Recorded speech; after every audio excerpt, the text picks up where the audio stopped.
What's going on YouTube? It's Teej back again with another video, and today I'm giving you another 2023 NFL mock draft. And I know it was just last week, but I had a lot of people wanted a new order, wanted a new simulator being used, which I totally get all that. And hey, these mock drafts do well on my channel. I enjoy doing them, so let's go ahead and break out another one this week. Probably be a 2-week interim before we get to another one. I have a fun video planned for next week, but nonetheless, let's go ahead and jump right into it. We start with the Houston Texans holding the number 1 overall pick, and hey, look, if Houston's picking 1, then that's a pretty good indicator that, the Davis Mills experiment did not work. So let's go CJ Stroud here.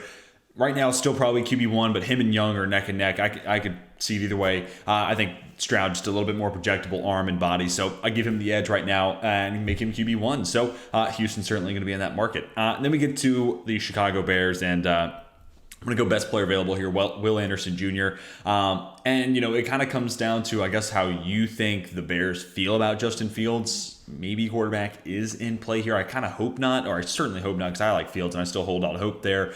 They have a ton of cap space next year. Hopefully they can put some resource around him, fix up that offensive line a little bit more, get some more weapons, and then, hopefully we can actually see the Fields that I was hoping to see when he came out of Ohio State. Will Anderson Jr., though, could be, Robert Quinn is right now phoning it in, so he's kind of logically the Robert Quinn replacement, but also this offseason they traded Khalil Mack. So think of it however you want, but this team is looking for a difference maker on the edge, and it's been a little lethargic when it comes to their pass rush production. So I think Will Anderson can certainly be that guy, and, you have that free agency money.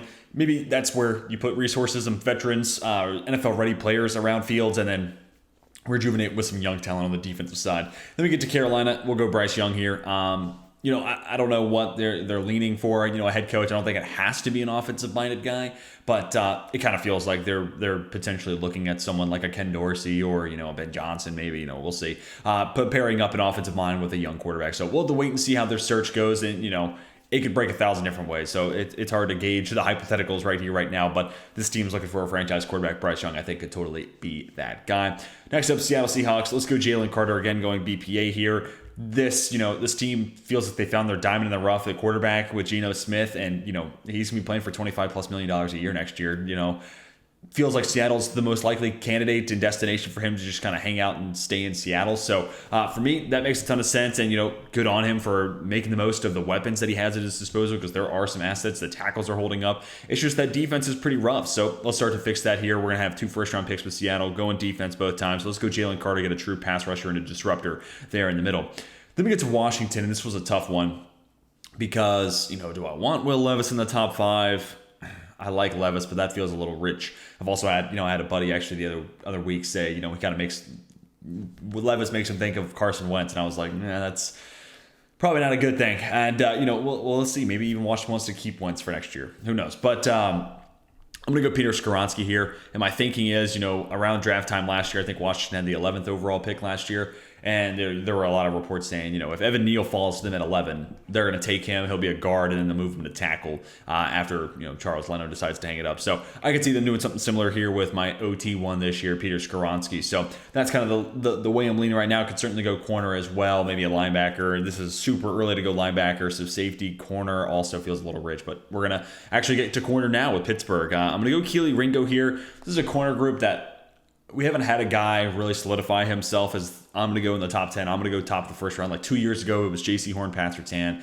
Last year, Sauce, Stingley Jr. We knew they were going to go pretty high. Right now, we're kind of looking for who that's going to be this year in the cornerback room. But, despite Keely Ringo and his, PFF grades and his production kind of going down a little bit, he's once played at a higher level, which, sometimes cornerback and defense is just so variable. That's, enough of an indicator that the guy could be special. But also 6'2", long arms, will run in the 4.3s. Like, so many of his traits scream out first round pick, top end of the first round at that. So I'm going to go with that. And then, you look at the Steelers secondary that, look at the 2 touchdowns Gabe Davis had last week. And he had one where he just goes up and one-handed catch, kind of fights off Minkah Fitzpatrick. Put that one aside. That first touchdown, it's 3rd and long, and it becomes a 98-yard touchdown because Gabe Davis gets behind a corner and a safety. I think it's just about time Pittsburgh puts a serious investment into the secondary. And, if they go tackle, I'd be happy. If they go corner, I'll be happy. So I think one of those 2 position groups are glaring needs for this team. And May not be Ringo, maybe it's somebody else, but Pittsburgh's picking the top 6. It's time to put a serious, investment in a cornerback room.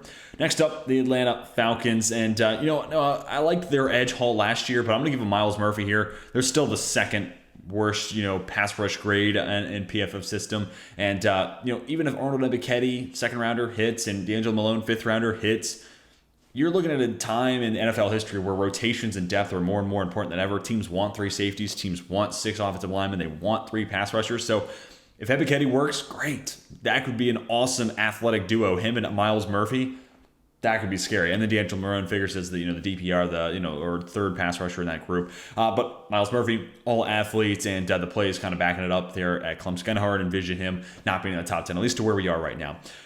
Next, the Detroit Lions, and actually I'm going to make it back-to-back Clemson players off the board. Obviously taking a little bit of a leave of absence is Brian Brzee, and prayers up for him and his family. That's obviously a tough thing try to go through, and hopefully when he comes back, he's the same guy he was right before taking the leave, because we were starting to see it all come together. Highly touted recruit, freak athlete, and honestly, after Indianapolis, as good as Jalen Carter is, I could see Brian Brzee being the talk of the IDL class. Like, I really could, just because of the numbers I think he'll put up. So, freak athlete, and then you add him in this defense where Michael Brockers has been, he's aging.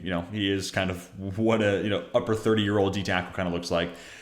Aleem McNeil has taken that step forward. Levi Onwuzurike, I'm not even sure he'll play another down in the NFL, hopefully, because I liked him a lot out of Washington, but there's certainly no guarantees with, his back injury. But Brzee could be that interior disruptor that, takes away the step-up ability for opposing quarterbacks. And when you have Aiden Hutchinson, Josh Pascal, the Aquarius coming off the edge, that's a hell of a tool to have there on the defensive line. And, as much as I'd love to see this team go quarterback, I could see where Dan Campbell's wanting a veteran, wants to stick with, something like that. And this defense is historically bad. So I think here with both these first-round picks, we're going to go defense here for Detroit. Next, New York Jets. And, another team that we'll have to wait and see, specifically the tackle position, because, are you holding on to Mekhi Becton? Is Elijah Vera Tucker sticking at tackle? What are you doing with George Fant? So those are some of the questions I need answered right now. But I look at this defense, and I'm like, wow, Robert Saleh's done a great job turning around in pretty quick fashion. The one position he's missing is that off-ball linebacker. And, Fred Warner's the best off-ball linebacker in the league, in my opinion, and I'm not saying Trenton Simpson could be that, but he has the potential to get there. Linebacker body with safety skill set, literally does everything you would want, and you add that to a Robert Saleh defense, and Simpson does kind of live up to that type of billing. This defense goes from really good to elite, and they're great at all 3 levels then. So, tackle could certainly be in play here, but I think Trenton Simpson could be that guy that Robert Saleh is missing from the middle of that defense right now.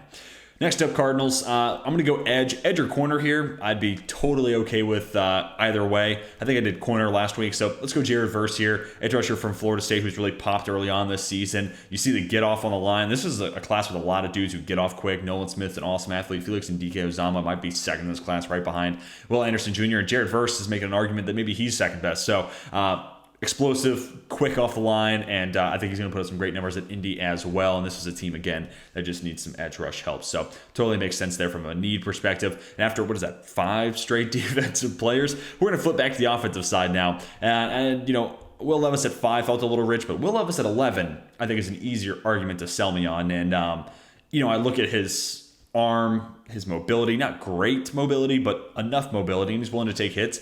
And a lot of that feels kind of Josh Allen enough to me, where I could see Brian Daboll being like, yep, that's the guy I want to mold into my franchise quarterback. That guy has the tools that I need to run my offense, even though it's Mike Kafka calling plays. But you kind of get my point. So we'll see. I also thought about corner here because Wink Martindale will certainly be making an argument that, hey, I need some of my man press guys to be able to run my defense at its top level. So thought about that here, but it's also about, replacing Daniel Jones. He's not the long-term guy. Got to get that offense fully off the ground. Also, honorable mention here, wide receiver, and they continue to have some issues in that room.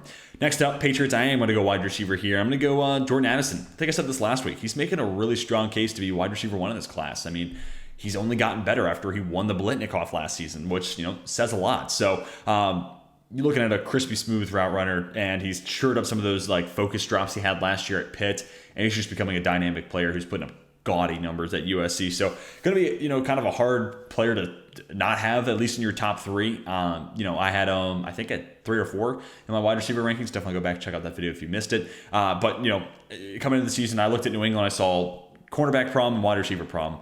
The quarterback position, Jack Jones is the highest graded rookie per PFF, barring any position.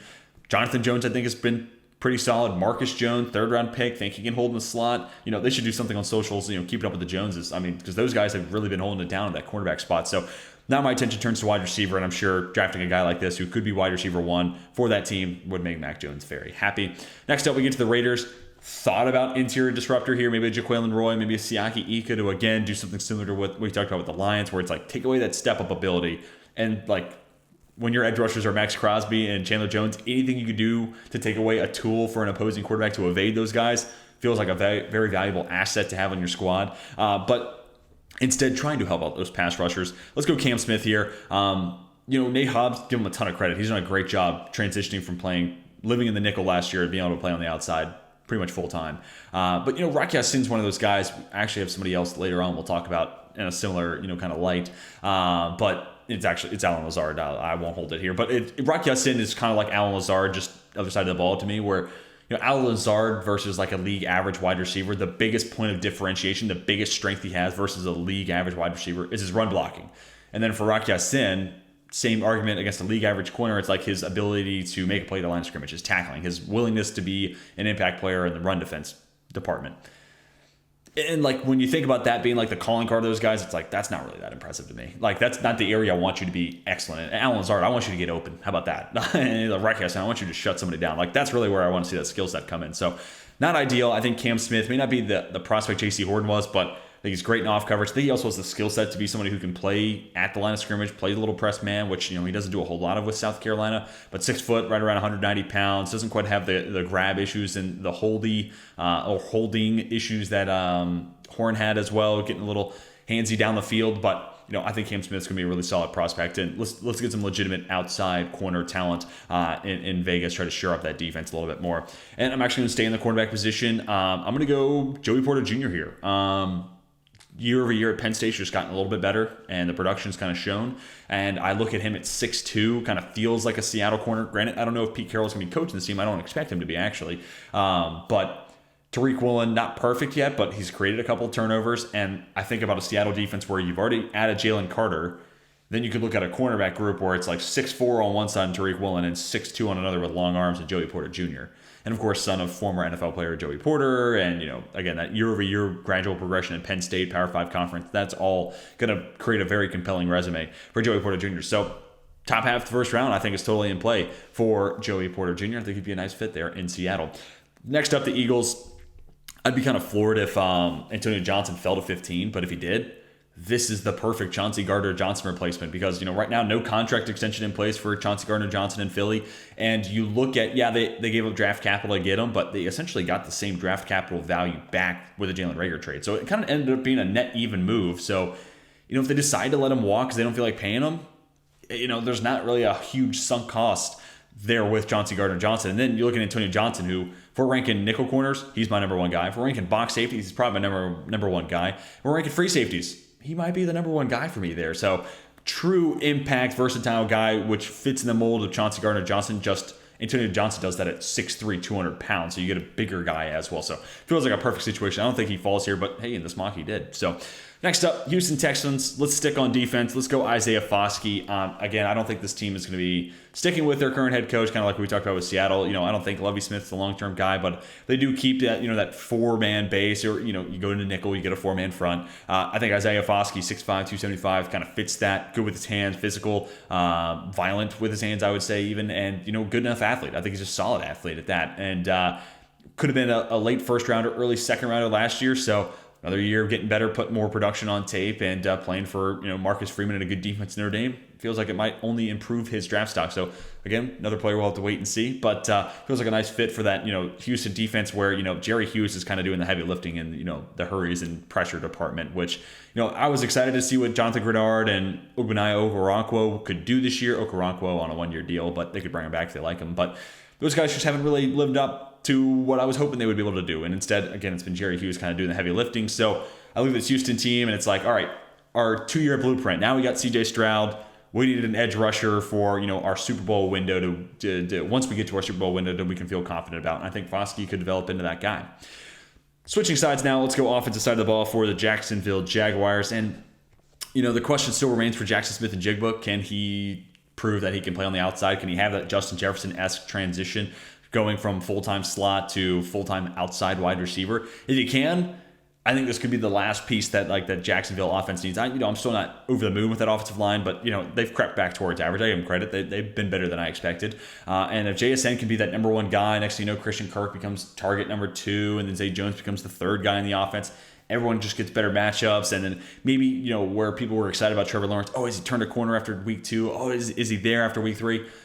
Maybe this is the last piece that we need to have him fully be able to play like that for 17 games. So some questions that need to be answered for JSN, but it's certainly a position of need, and I think it could be the last thing to really fully unlock that offense. Let me get to the Titans, sticking in the AFC South, and not necessarily the sexiest pick here, so I do apologize, Titans fans, but I'm going to go Paris Johnson Jr., and it's just because I saw Montez Sweat abuse the Taylor Lewan replacement y'all have at left tackle this past Sunday, so I'm thinking about, man, what's life like after Taylor Lewan, because the guy's on the wrong side of 30. He's battling a ton of injuries, and $6 million dead cap hit if memory serves if they were to release him this next offseason, but that would free up like $10 million. So, for a team that, is still trying to figure out some cap flexibility, Taylor Lewan makes sense as a logical cap casualty. So they're looking for a potential replacement there at left tackle. I think Paris Johnson Jr., 6'6", 315, great feet, great mirroring ability. First year playing the position, let him get the growing pains out while he's at Ohio State. I think he can hit the ground running at the NFL level. And plus, it's going to be fun pairing him up with former Ohio State teammate Nicholas Petit-Frere at right tackle. And then Dylan Radunz plays full-time on the inside. I'm starting to feel better about that offensive line unit for the next couple of years. Next up, again, sticking in the AFC South, the Indianapolis Colts. I think next mock draft I'm going to limit myself to 3 quarterbacks because then I can do something what I'm about to do here. But I do like Tanner Mckee, and you're seeing this on Saturday, so he's got a huge game that will impact his draft stock. Does he look good against Notre Dame? If so, then maybe you can make the first round argument. If not, it probably ends his case. But that being said, we're going to go into another offseason next year where we're asking Indianapolis, okay, what are you doing at quarterback? And, we've done that, 3-4 off seasons in a row now. So, I've been saying this last couple of weeks, Matty Ice has melted. He's washed. And, that sucks because I've basically grown up as an NFL fan, and there's always been a Matt Ryan playing, except for maybe when I was very, very young. So, it's unfortunate to see that happen, but, it happens to everybody. And, Ryan, I just don't think he's that same guy that won an MVP. I don't think he's the same guy that was, perennial all-pro type of dude, a Pro Bowler. So, Tanner Mckee kind of makes sense from, a perspective of hey, maybe it's time we make a serious investment instead of bargain shopping, kind of like Carolina has, where it's like, okay, well, we can live with the Phillip Rivers. Oh, we can fix Carson Wentz. And, okay, Matt Ryan's fine enough. Maybe it's just time. It's like, hey, we got to take this position seriously. It's the most important position in the game. Let's go draft a guy in the first round. So hopefully Mckee looks good against Notre Dame, despite being a Notre Dame fan. Hopefully he doesn't look that good. Anyways, Cincinnati Bengals. Couple different directions. Maybe a Michael Mayer could be interesting here, adding just one more playmaker into the mix, and plus a good blocker too. Hopefully that kind of it could be the catalyst to open up the running game a little bit. We've seen Cincy have a hard time running teams out of those too high looks. But I'm actually going to stay on the offensive side here, and I'm actually a little surprised by some of these PFN rankings. Andrew Voorhees at 106 feels pretty low. But I'm going to go Connor Beebe. He was my number 1 interior offensive line guy. He's at 152. Voorhees, by the way, was my number 2 guy. So surprised by that just as much at 106. But nonetheless, Jackson Carman was getting early buzz in training camp, doesn't end up being the starter. Cordell Volson has been rough at left guard. Now, granted, he is a rookie, so, don't, give up on him completely, I guess. But I just look at a team that, wants to be Super Bowl competitive, and with that big of a weak link on the interior, you got to address it. And plus, look at where the Jets are right now with, injuries across the offensive line, the flexibility that Vera Tucker has to be able to play right tackle. Connor Beebe presents that. He plays left tackle right now for Kansas State. So if you get into an injury, squeeze, BB could be your answer there and as a fill-in option. So, but realistically, I'm thinking he's the left guard, patch up that spot, replacement over Cordell Volson, and hopefully that also elevates the play of a Ted Karras and an Alex Kappa, who haven't really been everything I kind of hoped they would be, kind of patching up that interior offensive line for Cincy. Because the offense, it's not Burrow, it's not really the wide receiver's fault. Yeah, they need to be able to run teams out of too high, but a player like Connor Beebe can certainly help make that goal become more obtainable. So next up, the Detroit Lions, and I've had enough people ask for this, so I'm going to cave in a little bit. I'll do it. Noah Sewell, pair up Noah and Penne, 2 brothers both playing in Detroit. That's cool, and they also have the Aquara brothers, which would be a fun story. But this may hurt Lions fans' ears to hear, but based off his production this year, Noah Sewell is not a first rounder. I'm sorry, he's just not been that good this year for Oregon, which is disappointing because I was excited and I had him as off-ball linebacker 2, and I was ready to see him be a crazy playmaker. He plays really like his hair's on fire. This guy's all over the field and he's running around. He's a maniac in a lot of ways. But I mean that in the best way possible. And dude is a pass rusher in specific. If you add him into this Detroit defense and in this mock Brian Brzee, all of a sudden the things you could do against opposing offenses, creating pressure up the middle, getting quarterbacks uncomfortable, that could be really interesting. And on top of, what would be year 2, Hutchinson, Pascal, another year of the Aquaros, yada, yada, yada. So interesting ad. I'd almost lean if you're going to go linebacker, because I do think this team could pair somebody up with Malcolm Rodriguez, who's been a nice story this year. Maybe a Shaq Campbell. Maybe I'd lean there. But hey, Noah Sewell, if he figures it out with Oregon, I think he's going to have a good a good showing at Indy at the Combine. And do as a blitzer could be that skill set they're kind of looking for at outside linebacker. I just got to wait and see what Aaron Glenn is looking for there as a DC. Moving on now, this is going to be the last quarterback I put in here. And, I think there's 2 teams in the first round that are uniquely positioned to give Anthony Richardson the time that he may need to develop at the NFL level. And I think it's Minnesota, because he could play for a year behind, or sit for a year behind Kirk Cousins, or Tampa Bay, which, right now, if you were to ask me what I think their quarterback position looks like next year, I'd probably say Jimmy Garoppolo, which, just Jimmy G following around Tom Brady everywhere he goes. So, easy scouting there for me. But Anthony Richardson, I don't know if he's the Kevin O'Connell, Kwesi Adofo-Mensah guy, because we just don't know what they're looking for in a quarterback, but the timeline kind of makes sense, and, hasn't lived up to a first round kind of hype after week 1, but nonetheless, week 1 was enough that I could see where an NFL coach is like, that's what I can make him week in and week out. That's the potential we have here with Anthony Richardson. So I can totally see that being in play, and again, the timetable kind of matches up. Moving on now, let's talk about the Dallas Cowboys, and, maybe we can give some more reinforcements to the offensive line, or, maybe some more interior defensive line. It depends on what you think the biggest needs are. And we'll see, because, there's a lot of football left to be played. And we're kind of in this awkward spot where college football, we've gotten some more, sample, more, data points on these prospects, but we haven't gotten the full season. So is it real? Is it a fluke? And for NFL teams, it's like, hey, Dallas got onto a great start, but we may get to the end of the season. And it's like, all right, now we're starting to see, the chips in the armor and stuff like that. And it goes for plenty of other teams here. I'm not just singling out Dallas here. So, but what kind of stands out is I look at that defense and I'm like, Jordan Lewis is fine, Anthony Brown's fine, but could you get better there? And I think you could. And, again, you're watching this on a Saturday, so not this week included, but the last 2 weeks of play, 4 picks created by Clark Phillips. Granted at Utah, but 4 picks in 2 weeks is something that will jump off the stat sheet. And 5'10", 183, I'm waiting to see the arm length measurements, because, maybe that forces him to be a nickel-only guy, at least in the eyes of, NFL, scouts. But, I'm seeing Roger McCreary hold his own in Tennessee, get a couple PBUs this season. So maybe, the short arm, sub 30-inch arm length requirement isn't as necessary as it once was if the dude can just ball. And Clark Phillips has been balling at Utah. And think about adding that type of a playmaker opposite of Trevon Diggs with Micah Parsons and Tank Lawrence and company, and then stunts that, Dan Quinn brings to, generate pressure. And I start to think, man, how are you going to move the ball against this team and minimize your risk of turning it over? So it just kind of creates more headaches for an opposing offense if you can get a little bit of an upgrade there at corner. I think Clark Phillips could be that guy for Dallas. Next up, the Chargers, and this kind of feels like the second coming of Jordan Phillips is exactly what the Chargers defense needs, and I'll cave in here. Last week I did Trenton Simpson, and it feels like the perfect linebacker for what Staley wants to do, but Siaki Ika, get that big monster in the middle, 350 pounds, let him stuff it right there at the line of scrimmage. Feels like what you need in a defense Staley wants to run. But that being said, even this past week against Cleveland, Staley kind of sold his soul and kind of changed his ideology and was legitimately trying to stop the run. Now, granted, it was against Cleveland, one of the best rushing attacks in the league. Chubb, Hunt, that offensive line. But despite Staley, selling out and kind of changing his identity for that week, trying to stop the run, they couldn't do it. Again, Brown's one of the best rushing attacks in the league, but to me that sounds like a player personnel issue. So Siaki Ika could give you those reinforcements, if you will, try to be a better team against the run. But also he's improved as a pass rusher, and hearkening back to what I've talked about, these interior disruptors. If you get a guy who can push the center back to the quarterback's lap, take away that step up ability, and for the Chargers it's Joey Bosa and Khalil Mack coming off the edge, I mean, good luck. Sounds like a nightmare that a quarterback's going to have on Saturday nights before they play the Chargers. So, again, kind of works out in theory. We'd have to see it come to fruition, but I think Ika minimum gives you that big run stopper in the middle this team's looking for. Next up, Baltimore Ravens, going over the offensive side, and honorable mention here to Quentin Johnson. I'll call out one more location here, not too long away, and I think he could make sense. But I'll go Kayshon Boutte. He has not played like a first rounder. The production has not been a first rounder, so I am leaning on my preseason priors here.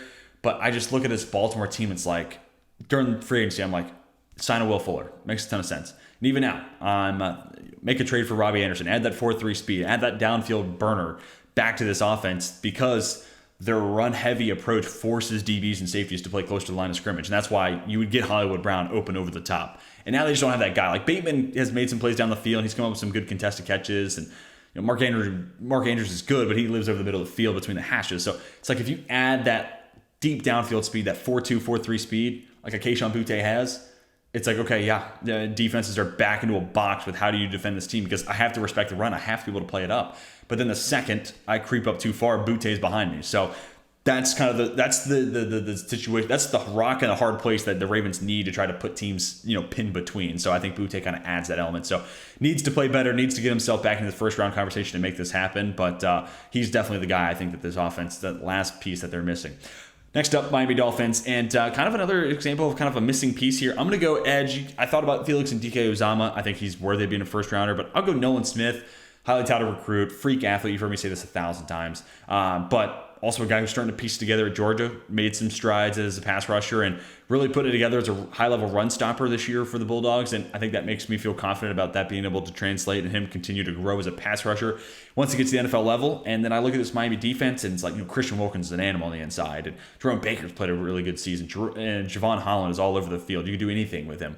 And then corners, when healthy, great duo there. And Byron Jones, Xavier Howard. So it's like, if you just added a guy who could be a 10-plus sack a year type of dude, this defense goes to the next level. Because, Melvin Ingram's good, but he's really kind of good for his price tag, good for his age. And Jalen Phillips has kind of continued to disappoint as he was my number one edge in that, that draft class and first rounder, and just really has not been everything I thought he could be. So Nolan Smith maybe is that guy who, steps onto the scene, freak athlete, proper coaching, good offseason, and then becomes a 10-plus sack a season type of guy. And this defense goes from really good to great, kind of like we were talking about with the Jets earlier on. So then we get to the Packers, and this is kind of the other honorable mention to Quentin Johnston. He kind of fits that, 6'4", 220. He kind of fits that Green Bay big body type, but Green Bay is seemingly unwilling to play the first-round wide receiver card, so I'm not going to do it here. I am going to come pretty close here in just a moment. And also, I think the excuse is going to be, hey, well, we traded up for Christian Watson early second round, and we're still buying into that investment. And, Romeo Doubs is a player we really like. We're giving him a ton of targets. We think there's something there. So I could see that being the argument for, we're not going to go wide receiver first round.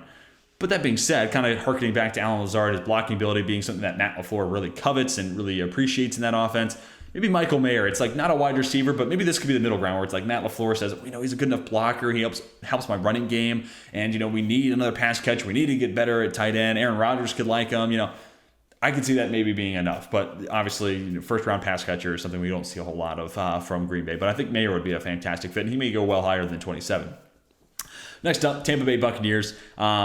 Would have loved Joey Porter Jr. here for this spot, but since he's already off the board, this team has Sean Murphy-Bunting and Jamel Dean both hitting free agency next year, and Jamel Dean also like top 3, top 5 in the NFL in like passing yards allowed, so he's had an awesome season. I think he's your priority if you can keep one of those two guys, because I have a hard time thinking you're going to keep both. So you let the nickel corner Sean Murphy-Bunting walk.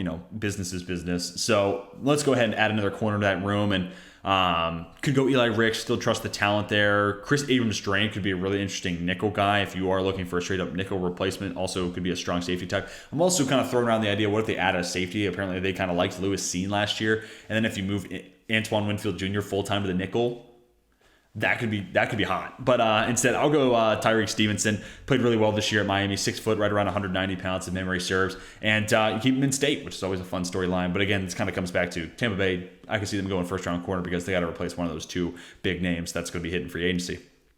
Next, Chiefs kind of doing a similar thing where they're going to have to replace a guy that may hit free agency. I'll go Broderick Jones as a potential Orlando Brown Jr. replacement. We'll see if they end up working out a contract extension. But I could also see where Kansas City says, hey, year in and year out, we're Super Bowl contenders. We need to make sure we're spending every dollar in the exact right area. So maybe that in their plan and in their mind is not paying Orlando Brown Jr. $20+ million a year. So this is also a good tackle class where I think they can let the board come to them at 29 and say, hey, best tackle available, we'll go there. Because even in this mock, I have Broderick Jones here. This could easily be Olu Fashanu, from Penn State, who's been fantastic this year at Penn State. First year, he's really been a starter. So he could totally be in play. Broderick Jones, Anton Harrison's another guy I like a lot. So plenty of different ways they could go here. So again, I think I could see Kansas City saying, hey, we'll let the board come to us. We'll draft a replacement and save some money and then use it elsewhere. Next, the Philadelphia Eagles, staying on the offensive side. I continue to love having this pick made because they have 2 first-round picks. So not a big running back in the first-round guy when it comes to a position value perspective. But when you have 2 first-rounders, I think you can cheat a little bit on the second one. And, Miles Sanders is going to be free agent, Boston Scott. So, hey, maybe instead of paying those guys, let's just draft a running back. Now, when you draft a first-round running back, they tend to be in the upper side of running back pay. But that being said, probably cheaper than what Miles Sanders is going to fetch. But also, like Bijan Robinson, full skill set, offensive playmaker. You can split him out wide. You can play in the slot, legitimate route runner, on top of being the best pure runner in this draft class. So it makes sense from a ton of different levels. And then the last pick in this mock draft, I'm going to go back to the defensive side. I'm going to go safety just because this Buffalo team, Micah Hyde, scary injury. I hope he plays football again, but I could see in a world where he's like, nah, that's it. I'm going to hang it up. And Jordan Poyer now with the hip injury, missed last week. It's time for Buffalo to start thinking about what the plan is going to be beyond the careers of those two, who have been some of the best, one of the best safety duos in the league over the last decade. So I'm going to go Jordan Battle because I think he would be a great fit for those, 2 high shells, those cover 2-4-6 schemes, some split safety looks. But I also think he could be a guy how Buffalo rotates Hyde and Poyer down and the other one up top. I think Battle kind of gives you that versatility.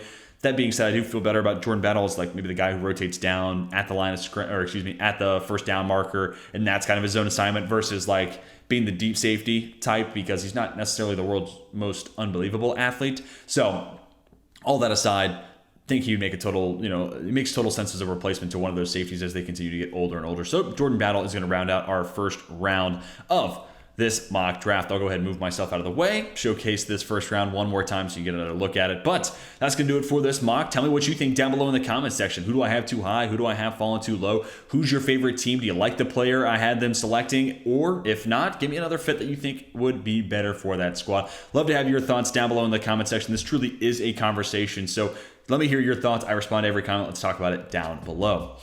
If you enjoyed today's video, seriously, it'd help me out a ton if you hit that like button. If you're new around here, want to see more mock drafts, more football content in general, just hit that big red subscribe button. That's going to do it for me. Hope you all have a fantastic rest of your day. And until next time, my name is Tej, and I'm signing off.